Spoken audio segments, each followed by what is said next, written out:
미래생활사전 시간으로 가봅니다. 지구 표면적의 70% 이상이 바다이죠. 하지만 인류가 탐사한 바다는 그 5%에 불과하다고 합니다. 무한한 가능성이 있는 곳이라는 뜻일 테죠. 지금까지는 물고기 잡고 수산물을 양식하는 전통적인 방식에 그쳤다면 이제는 AI 또 IT 첨단 기술을 접목한 새로운 성장 동력이 될 수 있다라고 하는데요. 그 해양수산업 기술 조가연 벤처캐피탈리스트와 함께합니다. 안녕하세요. 네, 안녕하세요. 넓은 데로 갑니다. 오늘은 바다로 또 심해로 그냥 수산업이 아니죠. 해양수산산업이라고요.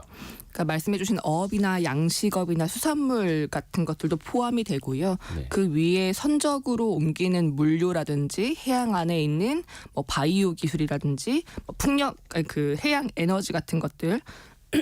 관광 레저까지 굉장히 넓은 영역을 이야기하고 있습니다. 그래서 찾아보시고 싶다면 오션테크라고 검색을 하셔도 이런 해양수산 분야에서 좀 산업을 넓게 볼 수 있는 신기술들을 보실 수 있고요. 오션테크.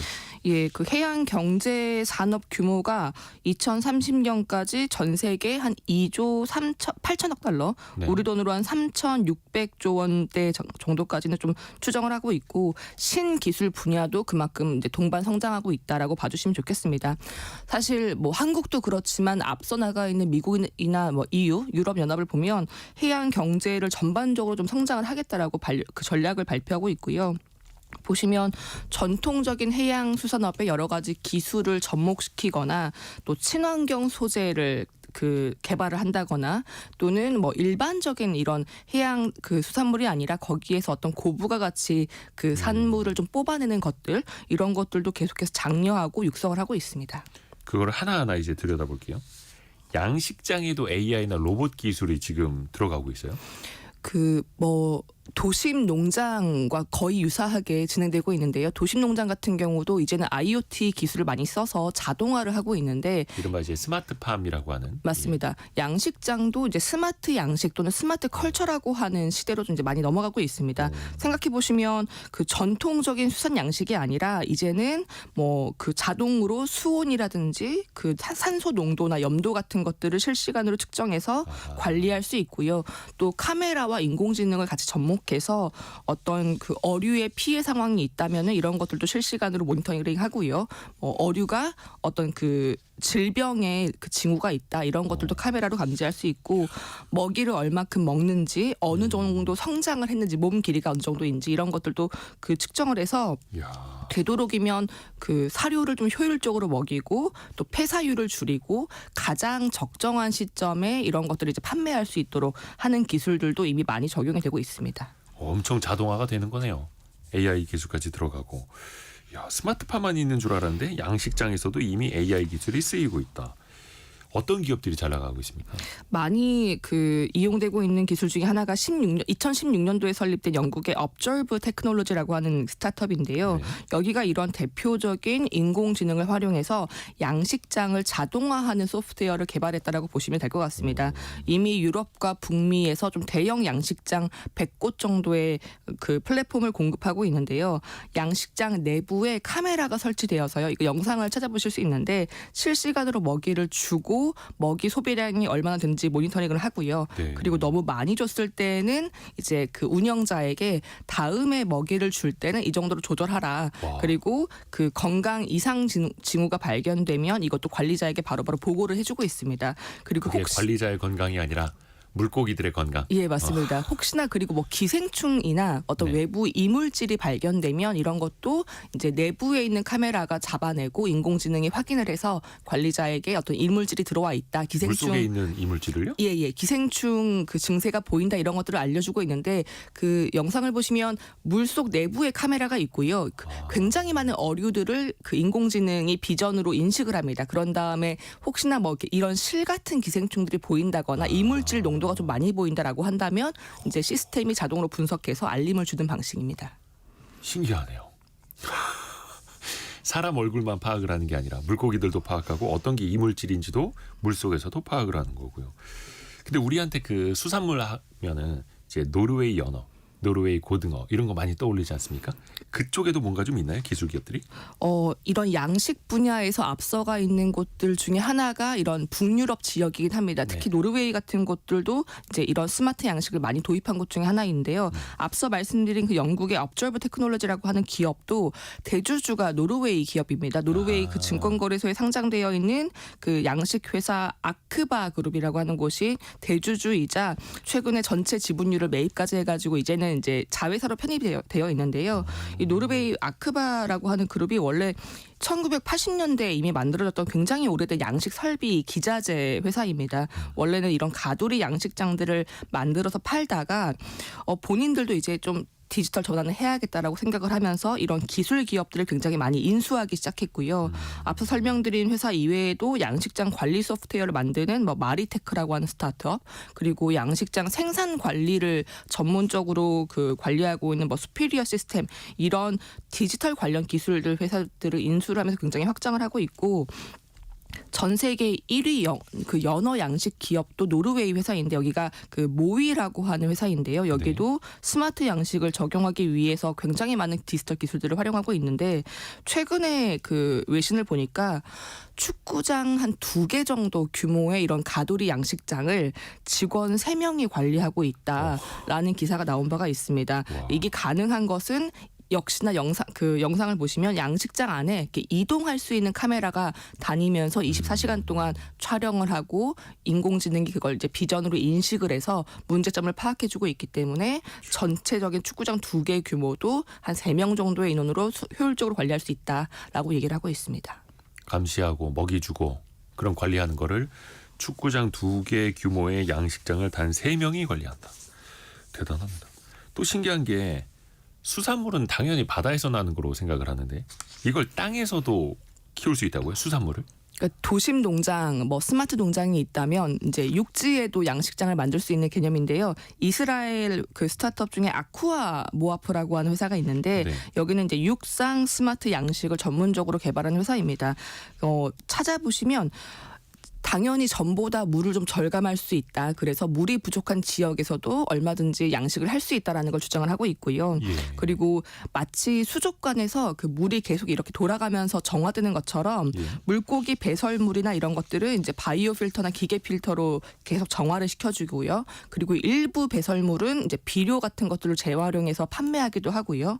그리고 외부 환경이나 이물질을 좀 차단해서 이제 일반적인 바다 그 물고기보다 좀 더 질병이나 기생충 감염 위험이 적다라고는 주장을 하고 있습니다. 실제로 이 아쿠아모아프라고 하는 스타트업이 미국과 캐나다, 유럽 같은 곳에 굉장히 대규모 육상 양식장, 그러니까 바다가 아니라 도심 또는 땅에서 키울 수 있는 육상 양식장들을 공급을 하고 비즈니스를 진행하고 있습니다. 물론 이제 물은 필요하지만 바다 정도 규모는 아니어도 육상에서 수족관 정도의 물만 쓰는 것처럼 키울 수 있는. 네, 그러니까 마치 부족한 물이지만 수족관처럼 계속 순환을 시켜서 이게 순환 양식 시스템이라고 부르더라고요. 이제 예. 그런 방식으로 좀 더 적은 물로도 효율적으로 키울 수 있는 스마트 양식을 개발하고 있습니다. 그래서 물이 부족한 지역에서도 수산물을 키울 수 있다. 신기합니다.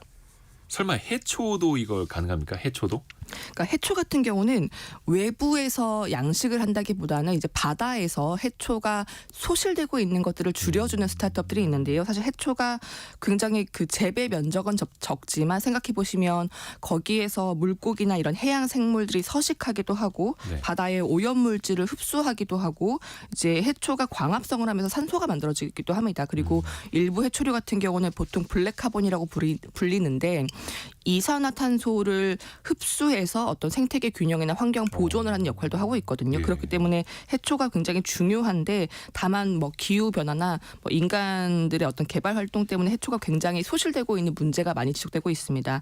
영국의 아크 마린이라고 하는 스타트업이 이런 해초 복원을 좀 하고 있는데요. 네. 단순히 해초만 복원하는 게 아니라 인공 산호초를 만들어 놨습니다. 그러니까 그 영상을 보면 굉장히 큰 구조물인데 마치 외부의 산호처럼 이렇게 좀 개발이 되어 있고요. 그래서 플라스틱이 없는 굉장히 저탄소 기술의 이런 조형물을 만들어서 그 인공 산호들을 물 속에 넣어 놓고요. 그래서 거기에서 이런 그 해산물이나 어류들이 서식지로 삶을 수 있도록 하는 기술들을 개발하고 있고요. 그리고 일종의 아파트 같은 거죠. 수중 아파트. 뭐 물고기도 유사한 거기서 살수 방식입니다. 있는, 네, 그리고 미국의 그 율리시스 에코시스템이라고 하는 스타트업 같은 경우는 네. 드론을 활용해서 해초를 심고 있습니다. 여기가 드론으로 해초를 심는다고요? 바닷속 드론. 원래는 그 인간 잠수부가 들어가서 손으로 심는 것들이 지금까지는 가장 많이 시도가 되어 왔고요. 모내기 하듯이. 이제 해초를 땅에서 키운 다음에요. 땅에서 굉장히 많이 키운 다음에 그걸 다시 이제 심는 방식으로 정말 모내기처럼 많이 했었었는데 이 율리시스 에코시스템이라고 하는 스타트업 같은 경우는 최대 한 300m 깊이까지 잠수할 수 있는 드론을 개발하고 있습니다. 아직까지는. 그리고 얘기하기로는 지금 플로리다와 그 호주 정부와 협력을 해서 이런 해안선 안에 있는 그 해초 생태계를 복원하기 위해서 이 복원 프로젝트를 진행하고 있고 실제로 아직 뭐 성과나 상용화는 멀었지만 어쨌든 수중 드론을 가지고서 해초를 심고 복원하는 기술을 초기 개발하고 있다라고 봐주시면 되겠습니다. 야, 신기합니다. 그러니까 해초가 정말 중요한 거였네요. 저는 그냥 그 땅에서 자라는 야채보다 해초가 더 맛있다고 생각을 하거든요. 거부감도 별로 없고. 근데 이산화탄소를 흡수하기도 하고 생태계에 또 균형을 맞춰주는 역할도 하고 해초. 사실 이게 또 많이 또 사라지고 있어서 걱정이기는 한데 왜 그 온난화 또 생태계 파괴되면서 수산물 수확량도 많이 줄었다고 하지 않습니까? 우리나라 인근에서 이제 명태도 안 잡히고 대체 해산물을 개발하는 그런 기술도 있나 보네요. 그러니까 수산물 소비량은 계속 증가하고 있는데 여러 가지 이유로 이제 생산량은 크게 감소하고 있고요. 얘기하신 것처럼 특히나 소비량이 많은 고등어나 참치 같은 경우는 전 세계적으로 뭐 70% 이상 지난 40년 동안 70% 이상 감소됐다라는 보고서도 나오고 있습니다. 그래서 미국 같은 경우에서도 굉장히 많은 이런 그 대체 해산물 스타트업들이 등장했는데 대표 주자가 블루날루라고 하는 회사이고요. 여기는 이제 세포 배양, 그러니까 쉽게 얘기 드리면 실험실에서 세포로 배양한 해산물들을 만들고 있습니다. 그러니까 그 대체육, 배양육처럼 유사합니다. 거의 유사합니다. 이제 어류에서 줄기세포를 추출을 하고요. 외부에 큰 이제 바이오 탱크 같은 이런 반응기에서 대량 배양을 시킵니다. 그리고 대량으로 배양된 그 세포들을 뭐 고기라면 고기와 유사하게, 물고기라면 물고기 어육과 유사하게 이런 조직이나 형태를 이제 3D 프린팅으로 뽑아내는 것이고요. 이게 오해하실 수 있는 게 유전자 조작이 아니라 줄기세포를 추출해서 그대로 세포를 배양하는 방식이기 때문에 이 일반적인 유전자 조작 그런 그 농작물 이런 것들과 좀 다릅니다. 이 블루날루 같은 경우는 지금 그 본인들이 만들어낸 세포 배양 그 해산물을 참치 뱃살을 먼저 만들고 있고요. 홈페이지에 가보시면 마치 이 회처럼 참치 뱃살을 만들어 놓는데 붉은 살과 그 흰색 부분의 그런 마블링과 비슷한 것들이 굉장히 일반 참치 뱃살과 유사해 보이긴 합니다. 그런 것까지 만들어낸다고요? 대체 해산물 분야에서는 이 블루날루가 가장 많은 투자를 유치한 것 중에 하나인데 시리즈 B까지 투자를 받았고요. 누적 투자금이 한국 돈으로 한 1,600억 원 정도가 되고요. 이게 미국만 그러는 게 아니라 뭐 홍콩에서는 아반트미트라고 하는 회사가 세포 배양 방식의 해산물들을 만들고 있고 한국 같은 경우도 셀미트라고 하는 스타트업이 독도 새우를 이런 세포 배양 방식으로 만들어서 지금 엄청 비싼데. 식약처에 시판 승인을 냈다라는 보도가 나오기도 했습니다. 독도 새우를 인공적으로 만들어서 먹을 수 있는 시대가 그럼 머지않아 또 열릴 수도 있는 거네요. 네, 새우라든지 이런 그 어육이라든지 심지어 인공 그 조개살을 만드는 곳들도 북유럽에는 있습니다. 그렇죠. 참치 뱃살도 비싼데 그걸 또 만들어서 먹을 수 있다. 물론 이제 나중에 가격이 좀 떨어져야겠습니다만 이게 어묵이 아니라 대체 어육 이렇게 볼 수도 있는 거네요. 근데 이제 아까 잠깐 말씀해 주셨는데 이게 진짜 안전할까? 걱정이 되는 측면도 있거든요. 외국에서는 어떻습니까? 물론 시판을 하려면 식약처라든지 관리당국 인허가가 굉장히 그 절차가 복잡하고 안전하게 안전성을 검증하는 과정은 거치기는 해야 됩니다. 그런데 생각해 보시면 실험실 배양 방식의 그 배양육, 닭고기라든지 소고기 같은 것들은 일부 국가에서 이미 판매가 되고 있거든요. 싱가포르 같은 경우 굉장히 빠르게 세계 최초로 배양 닭고기를 승인한 바가 있고요. 이스라엘이나 미국에서도 일부 그 주에서는 배양된 고기를 판매를 하고 있습니다. 앞서 말씀드린 블루난로 같은 경우도 이제 본인들이 이런 참치를 배양을 하면서 미국 해산물 산업 안에서 관리를 하고 있는 국립수산연구소에 가입하기도 했고요. 네. 본인들도 어쨌든 R&D를 계속하면서 이런 안정성이라든지 식약처의 그 규제 가이드라인을 따라가겠다라고 얘기를 하고 있고 거부감은 느껴지실 수 있지만 세포 배양 단백질, 세포 배양 이런 어육 같은 것들이 일단은 조금은 이제 상용화의 과정으로 접근하고 있다라고 봐주시면 좋겠고 세포 배양이 아니라 이제 대체로 만드는 보통 뭐 토마토나 올리브유 같은 것들을 섞어서 이런 참치쌀과 유사하게 만든다거나 뭐 콩 같은 것들을 가지고서 해초류랑 비슷하게 만드는 이런 대체 해산물 같은 것들도 많이 만들어지고 있어서 일종의 게맛살 느낌으로. 비슷합니다. 왜 그 배양육 같은 것도 그 세포 배양 소고기가 있고 이렇게 뭐 콩 같은 것들을 이제 합성해서 비슷한 질감은 내는 대체 단백질도 있기 때문에 이 두 가지의 그 접근법으로 개발되고 있다라고 봐주시면 맞을 것 같습니다. 어떻게 보면 대체 수산물의 원조는 게맛살 아닙니까? 그 전자레인지에 데워 먹으면 진짜 그 게랑 맛이 똑같은데. 아무튼 갑자기 배고파진다. 그 배 이야기 해볼까요? 뭐 바다에서 이제 빠질 수 없는 게 배인데 선박도 필요하고 사실 선박에도 친환경 기술 많이 들어가고 있잖아요.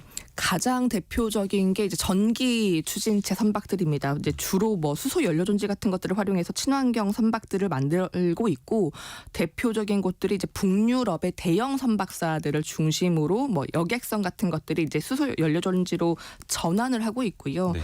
상대적으로 개발 난도가 조금은 낮은 이런 소형 전기 선박 또는 이제 하이브리드형 선박 같은 경우는 스타트업 진출이 이제 아름아름 시도가 되고 있습니다. 2022년도에 설립된 미국의 블루 이노베이션 그룹이라고 하는 곳이 네.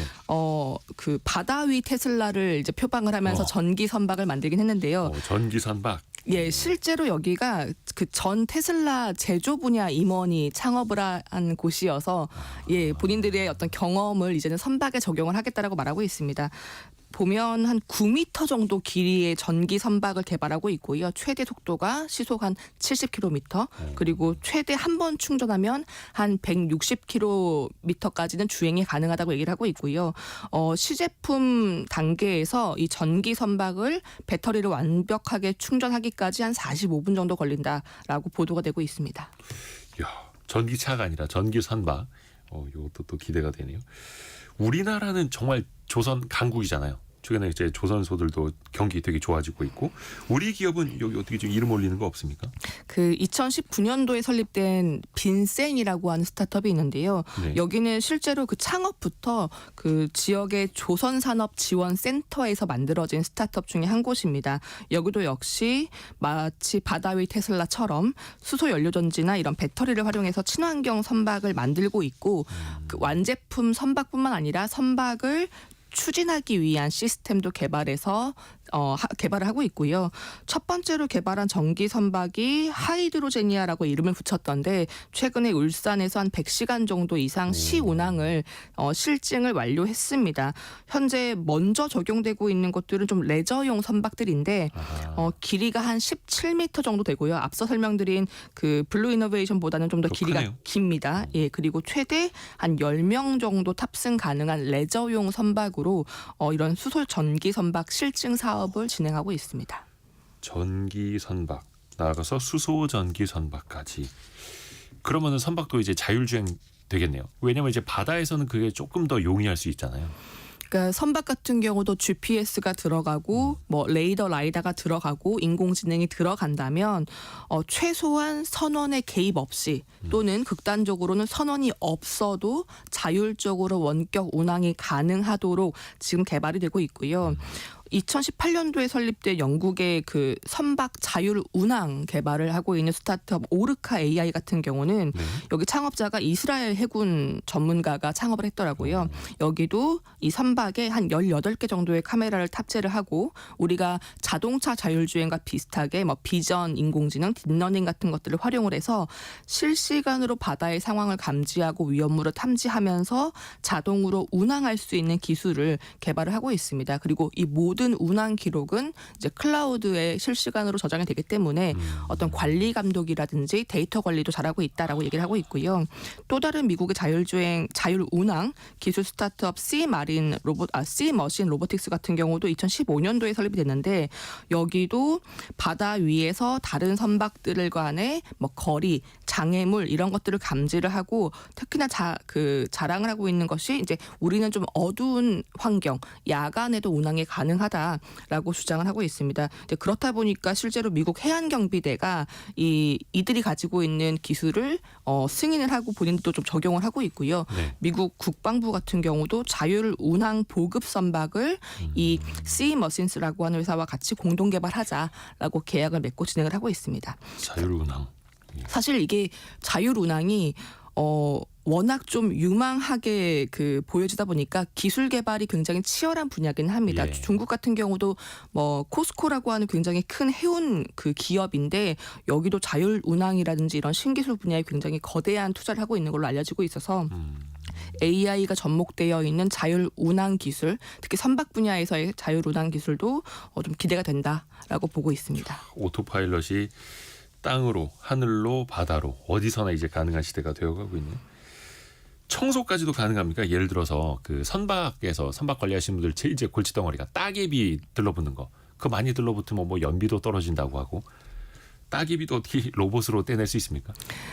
일단 두 가지 기술이 좀 이용되고 있는데요. 네. 카메라가 첫 번째로 이용됩니다. 그러니까 카메라가 자동으로 그 선박 하부 선저에 있는 따개비라든지 또는 뭐 해초 같은 것들이 걸려 있는 이물질들을 파악을 하고요. 네. 그리고 마치 로봇 청소기처럼 이렇게 선박 외부 표면에 딱 달라붙은 로봇 청소기가 이동을 하면서 청소를 하기도 합니다. 실제로 한국의 타스 글로벌이라고 하는 스타트업이 이런 로봇 청소기 모양의 선박 청소 로봇을 개발해서 좀 납품을 하고 있던데요. 실제로 보도를 찾아보면 싱가포르에서 해양 항만 관리국의 승인을 얻어서 이제 선체에 부착되어 있는 이물질을 처리하는 사업에 진출해 있다라고 이야기가 되고 있습니다. 우리나라 스타트업이요. 맞습니다. 선박 청소 로봇. 로봇 청소기가 이제 선박이 붙어 있는 거네요. 그리고 아까 3759님이 온갖 쓰레기가 모이는 이 바다를 청소할 수 있는 AI 기술도 발달됐으면 좋겠습니다. 이렇게 보내주셨거든요. 어부들이 버린 그물 때문에 바다가 죽어가고 있다는 뉴스를 봤어요. 너무 슬프더라고요. 이렇게 보내주셨는데 바다 청소까지 하는 기술도 있습니까? 일단 특별한 기술이 접목되었다기보다는 기존에 하던 것들을 좀 더 기술로 효율적으로 하고 있다라고 봐주시면 좋을 것 같은데요. 네덜란드의 더 오션 클린업이라고 하는 이제 스타트업이라기보다는 일종의 비영리 단체에 가까운데 여기는 큰 가두리 장벽 같은 것들을 활용해서 예. 바다에 떠다니는 플라스틱 쓰레기 같은 것들을 대규모로 수거를 하는 장치를 개발을 했습니다. 영상을 보면 배가 한쪽 끝을 잡고 이 가두리 장벽 같은 것들을 쭉 펼치고요. 네. 그리고 인공지능으로 해류의 방향을 분석해서 어디에 설치하면 플라스틱이 좀 더 잘 모일지를 예측을 해서 이제 그 플라스틱을 모으고 있고요. 또 강에서 바다로 연결되는 그 강 어귀에다가 이 장벽을 설치해서 최대한 많은 플라스틱 쓰레기를 모집하겠다라는 사업을 펼치고 있습니다. 실제로 해양 쓰레기의 한 80% 이상이 플라스틱이기 때문에 이런 것들 좀 진행을 하고 있고요. 재밌는 게 여기 이 비영리 단체로 운영되고 있는 더 오션 클린업이라고 하는 회사는 유명한 밴드인 영국 콜드플레이의 음반 발매를 할 때 디스크 재료로 본인들이 수집한 폐기 플라스틱 쓰레기를 재활용해서 한번 좀 화제가 된 적도 있습니다. 그래서 더 많이 알려졌겠네요. 근데 또 가두리 형태로 뭐 해양 플라스틱 같은 쓰레기들을 이제 모아갖고 다니면 거기에 좀 물고기도 같이 잡힐 것 같은데 그러면 이제 부수적인 수입이 되는 거고요. 물고기 같은 경우는 인공지능으로 물고기라든지 이런 것들이 보일 경우에 가두리 장벽에 약간 작은 문 같은 해치가 있습니다. 그러면 나가라고? 이제 해치를 열어줘서 물고기는 이제 외부로 빠져나갈 수 있도록 하고 진짜? 있습니다. 대단하네요. 저는 그게 이제 부수적인 수입이 되지 않을까 생각을 했었는데, 진짜 넓은 바다에서 우리가 활용할 수 있는 건 정말 무궁무진하게 우리가 또 생각이 되는데 조금 더 부가가치가 높은 산물을 찾는 노력도 계속되고 있다고요. 그 버려진 그 개 껍데기에서 우리가 잘 알고 있는 키토산이라고 키토산. 하는 탄산칼슘을 추출하고 있는 기업이 있는데요. 네. 미국의 타이달 비전이라고 하는 스타트업인데 여기는 그 친환경적인 공법으로 우리는 키토산을 추출한다라고 얘기를 하고 있고 그래서 추출한 그 키토산은 약품이나 화장품이나 반려동물 영양제, 일부 비료로도 활용을 하고 있습니다. 여기 창업자를 찾아보니까 굉장히 어렸을 때부터 이제 어선에서 일했던 알래스카 선장 출신이던데요. 여기가 올해까지 누적으로 투자를 유치한 게 약 1,800억 원 정도를 투자 유치했고 알려진 기업 가치도 올해 2월 기준으로 우리 돈 한 8,500억 원 정도가 됩니다. 현재 상장을 좀 추진을 하겠다라고 얘기를 할 정도로 성장이 많이 되어 있는 단계로 해석이 됩니다. 이야, 혹시 그런 비슷한 회사가 우리나라에도 있나요? 한국도 워낙 해산물이 많이 나오다 보니까 예. 시도하고 있는 곳들이 많이 있고요. 불가사리에서 친환경 제설제를 만들고 있는 이제 스타스테크라고 하는 스타트업도 많이 알려져 있고, 불가사리로요? 예. 불가사리로 제설제를 만들어요? 맞습니다. 예. 스타스테크라고 하는 회사가 이런 친환경 제설제를 만들고 있고 최근에는 그 화장품이나 어떤 액상 비료로도 제품 부분을 좀 확장하고 있다라는 보도가 있고요. 또 홍합에서 그 일종의 접착력이 있는 단백질을 그 추출을 해서 사람 피부에 쓸 수 있는 의료용 봉합제를 개발하고 있는 네이처 글로텍이라고 하는 스타트업도 있고, 홍합에서. 예, 굴 껍데기를 활용해서 어떤 수질 오염을 좀 흡착할 수 있는 그런 소재를 개발하고 있는 뭐 블루랩스라고 하는 스타트업도 많이 있습니다. 사실 이런 소재를 가공하는 기술에서는 꽤 많은 오션테크 스타트업들이 한국에서 활동을 하고 있습니다. 이야, 뭐 굴껍데기, 불가사리, 홍합, 뭐 하나 버릴 게 없네요. 사실 불가사리는 저걸 어디다 쓰나 막 이렇게 뭐 쓸 데도 없다라고 했었는데, 야, 불가사리까지, 그리고 또 버려지는 개 껍데기마저도 뭔가 첨단 산업의 소재가 될 수 있는 그런 시대이고요. 이런 자료는 다 어떻게 찾으시는 거예요? 어마어마합니다. 거의 뭐 바다에서 이거 다 하나하나 발굴하듯이. 그 미지의 세계라고도 하잖아요. 바다는 정말 넓은 곳이기 때문에 앞으로 더 탐구해야 할 알려지지 않은 과제들도 정말 많을 것 같아요. 그러니까 작년에 나온 보고서를 보면 우리가 알고 있는 특히 물 아래 해저 같은 경우가 한 26% 정도만 알고 있다라고 하더라고요. 그래서 나머지 그러면 거의 뭐 한 75%는 우리가 알지 못하는 영역들인데, 그렇다 보니까 이런 해저를 탐사하고 해저 데이터를 수집하는 기업들이 많이 등장을 있습니다. 2018년도에 설립된 미국의 테라뎁스라고 하는 스타트업 같은 경우는 수중 탐사, 수중 데이터 수집을 전문으로 하고 있는데요. 일종의 무인 잠수정을 개발해서요. 당연히 사람이 들어가지 않고 그 원격으로 조정을 할 수 있고, 당연히 인공지능 기술이 접목이 되어서 혼자 다니면서 무인 잠수정이 굉장히 방대한 해저 데이터를 수집을 하고, 그리고 인공지능으로 이제 자동으로 어떤 구조물이라든지 해저의 데이터를 이제 수집해서 분석하고 시각화하고 있고요. 여기도 창업자를 보면 우리가 그 네이비실이라고 불리는 해군의 그 특수부대, 미국 특수부대의 요원들이 창업을 했고, 거기에 뭐 로봇 공학자나 엔지니어들이 같이 주축이 되어 있습니다. 아무래도 이제 무인 잠수정, 자율 잠수정이 있기 때문에 사람의 개입이 거의 들어가지 않고 장기적으로 운항할 수 있도록 개발했다라는 게 큰 장점으로 보이고요.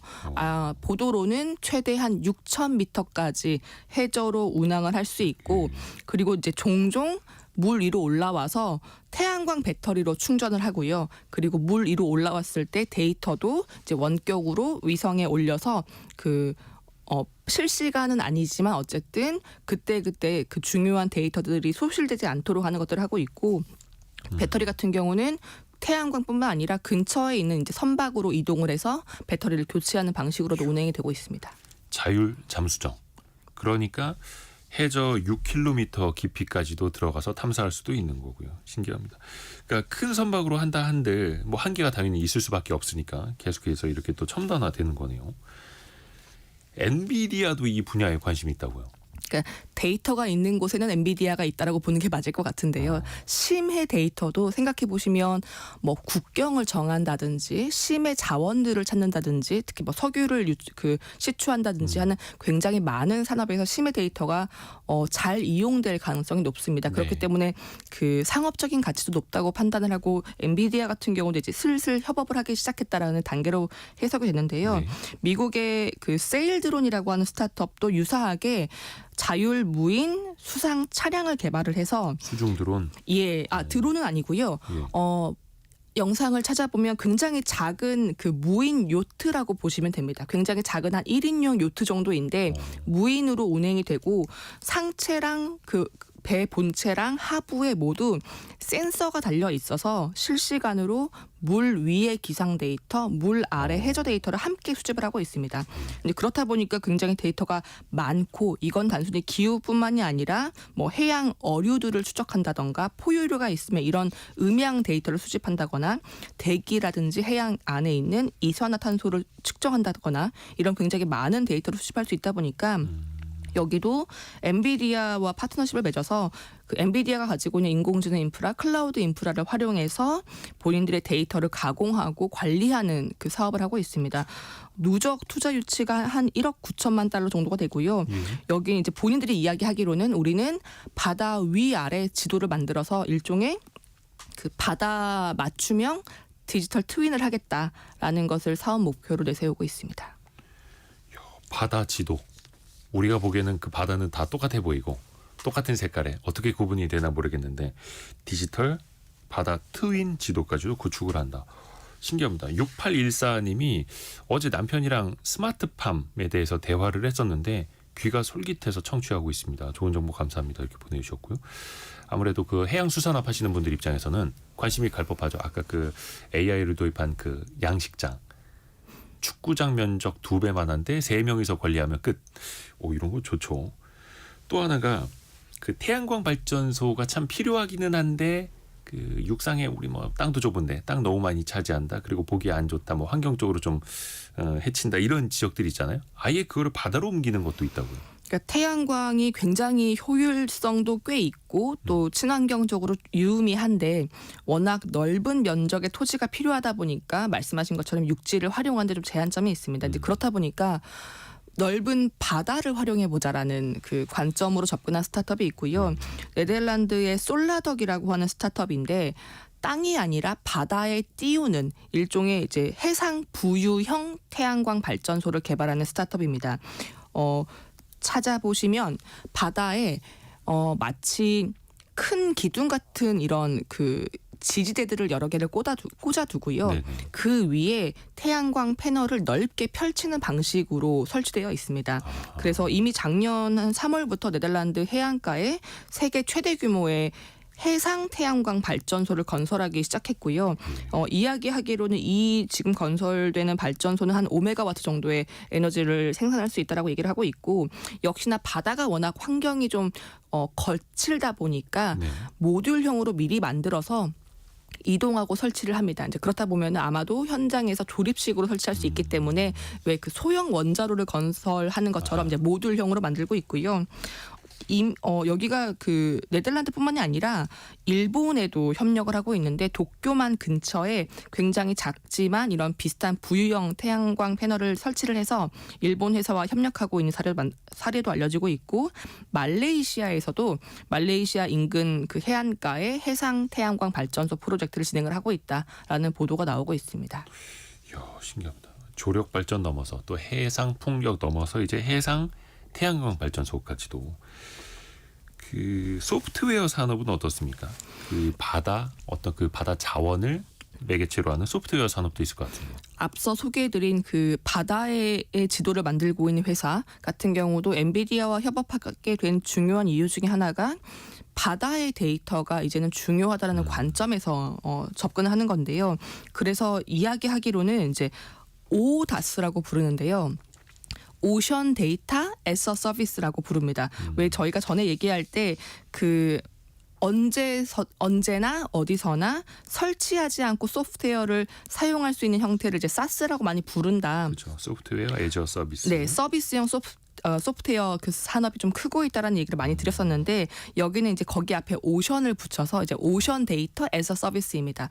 상상해 보시면 석유를 시추하는 기업들 또는 네. 풍력 발전을 하는 에너지 대기업들 그리고 뭐 해저에 통신망을 가는 인프라 기업들 또는 뭐 선박이나 물류처럼 기후가 중요한 기업들 또는 정부 특히 이제 뭐 안보라든지 이런 게 관련되어 있는 정부 기관들 모두가 해양의 데이터를 원할 것이라고 추정을 하고 있고요.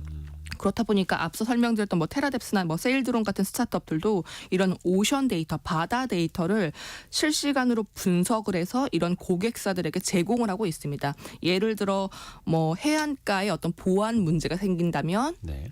국방부라든지 이런 그 해안 경비대에 그런 데이터를 송출을 해주는 거고요. 석유 수출을 하는 대기업이라면 해저 데이터, 해저 지도를 실시간으로 무인 잠수정으로 분석을 해서 보내주는 사업들을 하고 있고 굉장히 다양한 심지어 이제 뭐 이런 음파 탐지 데이터, 영상 데이터 같은 것들도 지도처럼 만들어서 시각화하고 그 보내주고 있기 때문에 많은 의사결정이나 그 협업을 할 때 사용되고 있다라는 그 이야기가 많이 되고 있고요. 예.